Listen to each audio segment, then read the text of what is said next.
In this book, 12 Days, Tony Silber takes a microscopic look at the first couple of weeks following the fall of Fort Sumter. He sort of zooms in on a single moment of complete and total vulnerability. He paints a picture where Washington, D.C. was in a state of chaos and was, for the most part, undefended. Silber uses a breaking news style to track the 12 days from the surrender of Sumter on April 14th to the arrival of the New York 7th Militia on April 25th. Now, in Washington at that time, you had government employees quitting and going home to the South. Southern-leaning congressmen and senators were right there with them. And lots of Southern sympathizing Army officers were heading out too, along with soldiers. That meant that there was really only a handful of soldiers available to defend the city.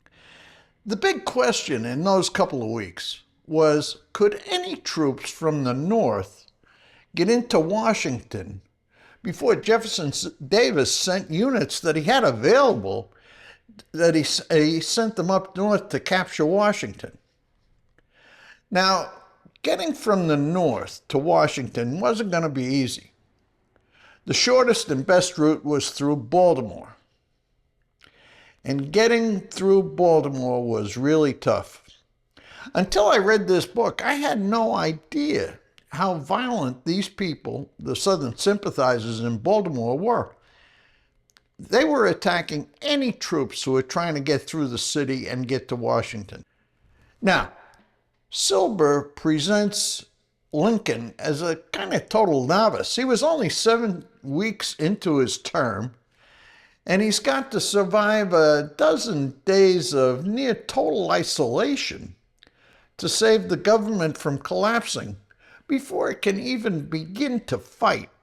Now, for the most part, his cabinet seems to me to have been almost completely hopeless. There was just nobody in charge. In those 12 days, the key moment came on April 21st in a cabinet meeting when Lincoln really took command. He issued a series of detailed orders that were all designed to get the government's armed response into gear. Now, both Gideon Welles and William Seward regarded this cabinet meeting as the most exciting moment in the entire Lincoln administration. And Silber does a great job painting what it was that Lincoln actually did. As a matter of fact, what he does is he brings a kind of a reporter's eye for granular detail.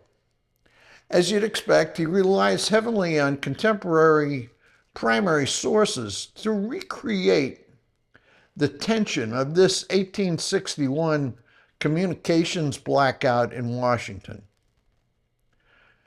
I'd say this book is really exciting, and it certainly filled a gap in my understanding of the start of the Civil War, at least in Washington, D.C.